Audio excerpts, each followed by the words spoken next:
motorway. Absolute nightmare, waiting to be recovered now.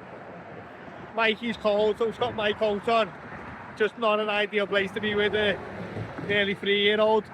So yeah, not great, but hopefully we're going to get recovered in a minute.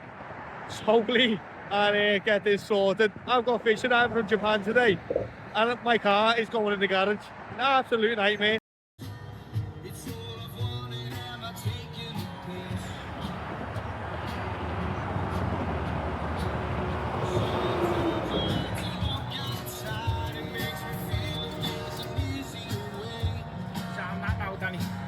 Hey! We're not allowed to leave this motorway, by the way.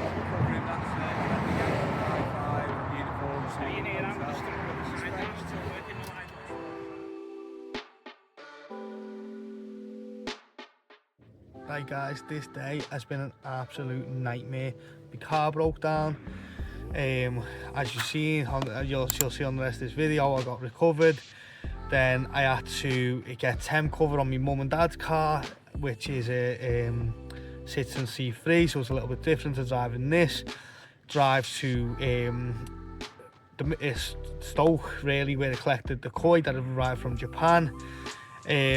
Shout out to Nigel from 5 Towns Koi. He collected them and took them back to his for me, so I could actually get them on time, otherwise I would have been stuffed. Baz from Sprake's Garage as well, big shout out, rescued me off the motorway twice. Absolute nightmare. Mick, who helps me out a lot as well, he come and got me and Mikey and got us off the motorway. The police, absolute jokes, really, where you'll see a little bit in this video. They were more interested in seeing whether the cars were taxed, or he was more interested to see whether the cars were taxed and insured rather than getting us off the motorway. So yeah, Cheshire Police, really like disgrace, to be honest. But apart from that, no, look, it's been a crazy day. It's 9:30 at night now. I've got 3 boxes here, 6 boxes as well to unload. I've got 9 boxes of koi to unload today. It's crazy. I can't see nothing. It's pitch black. I've got my head torch here. That's going to be the only way we got to see light. So I'm going to get these undone and I'll show you them through the rest of this video on another day. But right now I've got 9 boxes of koi to come here and to go to the shop. It's going to be manic. So we've got a little bit more light than I originally thought we had. In this box we've got Kahaku of 50 cm. Looking fantastic, by the way.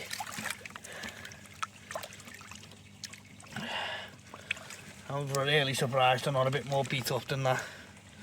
They're looking really good. And then we've also got Gromo. Look at that 6-step pattern on that one.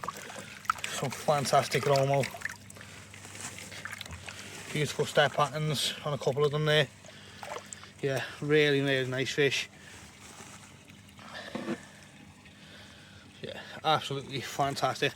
Not going to mess around with them too much. Water temperature is very similar. Actually, the pond's a little bit warmer. It's a 16 getting up to 18. The heat is struggling a little bit, but it'll get to 18 like the other one did. Got to get these in now. And then we've also got some really nice Ikarashi Benny Kiko. And they are 55 cm. So 45 to 55 cm on this delivery.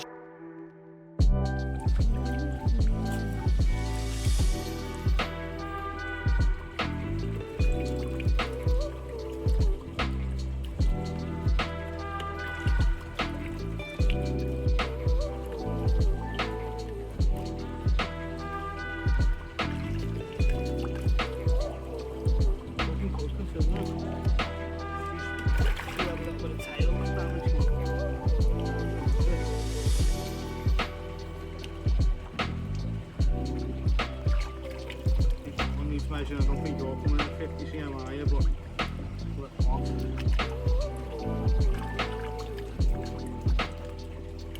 Again, a little bit beat up, not too bad.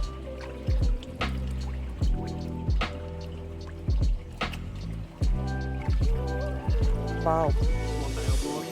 Wow. We shouldn't let that go. One day with a nice step. Yeah.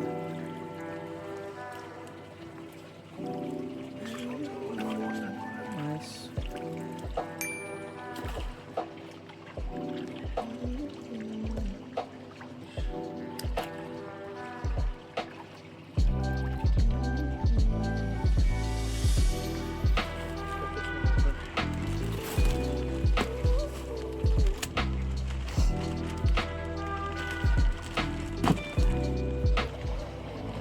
had this year, no posters or nothing from the breeders in the bags. We got some last year, they put like bits and bobs in the bags.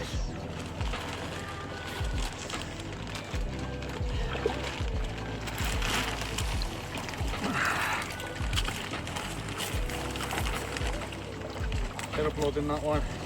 Oof. Don't blame on it, to be honest. Very stressed out. Wow. Wow.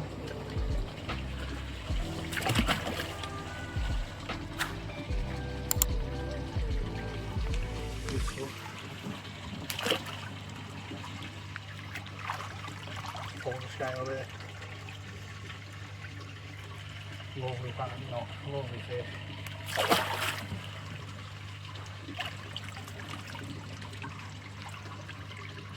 Beautiful fish.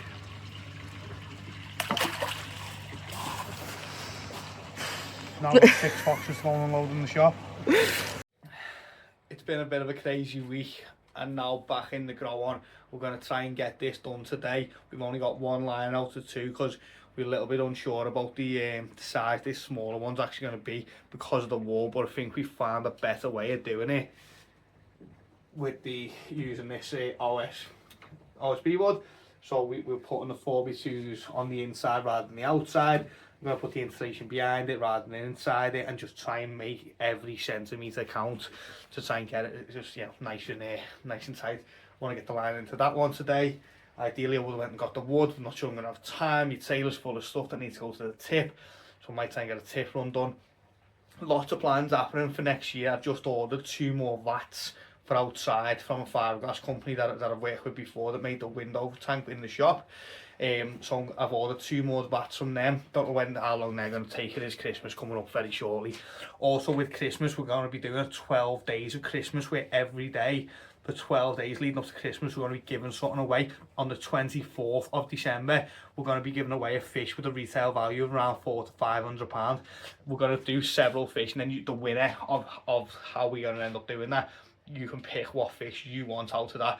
Again, there's going to be very easy ways to get involved with this, not going to cost you any money. Genuine giveaways for genuine followers, and that's what we're trying to do. So anyone who wants to get involved with that, as long as you follow us along, as long as you're listening to these videos and you're watching these videos, you're going to know what to do. So make sure you are. Hit the like and subscribe as well, and carry on with them comments as well. The comments were great in that last video, really did like that. But we're going to crack on here now, see how far we get done today. I'll give you a bit of an update as we go through. Back in the shed, getting the liner into the back pond, which is going to be the first grow on. We're also, to be fair, you know these cheap liners, £30 Amazon, we actually can get these, but there's so little money involved in them, we don't bother selling them.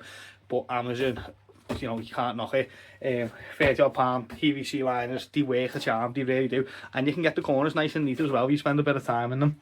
A little bit hard to manipulate at first, but as long as you tend to spend the time, you really get work on getting them creases tight, you can do a good job. Outside, we're also restoning all that area now. New membrane, new stone down, and we've also been doing a bit of concreting, which I'll show you in a moment, to try and make sure that all the paths going into winter are really good. We've worked on these paths several times, but we're trying to do like one final blast on them now so that the paths are there for good. And we're getting rid of as much of the greenery as we can so the mud doesn't come back. So I just need to pull up the back of that liner, corners are nice and neat, pull up the back and screw it in, and then pull up the front and screw it in, and we're good to go in here. So then we've got to get the filtration sorted and the rest of this cladding, bit more insulation on the walls as well. So it's filtration, liner, bit more cladding, bit more insulation, and then we should have fish in this in the next few days, fingers crossed. Let's show you outside. So all this has now been stoned. Just make life a little bit easier, just a little bit neater, easier to work on. That's just all excess from that liner. We are concreting this path again. We're doing it in sections because we've still got to be able to walk on it, so it looks a little bit worse, but it's always ways to get better. Done the first bit of concrete in there, move down in sections and just get this whole area here concreted. meaning that when we're walking on the paths we're not slipping, because even the stone just ends up getting boggy and horrible. So yeah, might not be the best concreting job, but it does the job and we don't fall over. And then we just got a bit of a clear up because these 210 flats need moving and easy pods and whatever needs moving. So we're just going to clear out and get everything sorted, and that one last pond over there needs to be stripped down, and then we're good. I've ordered 2 vats as well. Yeah, I've ordered 2 custom made fiberglass vats. They're going to be here in January, ready for Tosai. 5 foot by 4 foot by 800 mil high with bottom drain, so that's going to mean that we can get the Tosai in a lot easier. Eventually there's probably going to be about 10 or 12 of them. Quarantine Tosai a lot easier, meaning that the next part of My Boys Koi's venture can start. Uniform, but space isn't always an issue. As I say, we've got quite a lot of space here, but it's all on slopes and stuff, so it's just really hard. We've got to dig everything out. Prime example is behind you here. There's about a foot, just so we can get some usable space, because everything's on a hill. But new part of the journey for My Boys Koi has been sorted over the last couple of days. Really excited about that. We've got some of the best koi in the world coming. We've got Dainichi, Sakai, and a lot of other coming direct from Japan, which is absolutely amazing. And yeah, new vats coming. Just so much happening now. So job interviews again this week. Hopefully we can find that member of staff that we really need, and we can push on for the next journey. But anyway, I hope you've enjoyed the content. I hope you're enjoying the videos. Me and Becky are going to do our next podcast next on Friday. So this coming out Wednesday is on Friday. The next podcast is going to drop. So again, I hope you get behind that. At least give it 10 minutes and see if you enjoy it. We need feedback, as much feedback as possible. I'm going to end it here. Hit the like and subscribe. Thank you all for watching. I'll catch you all in the next video. Much appreciated.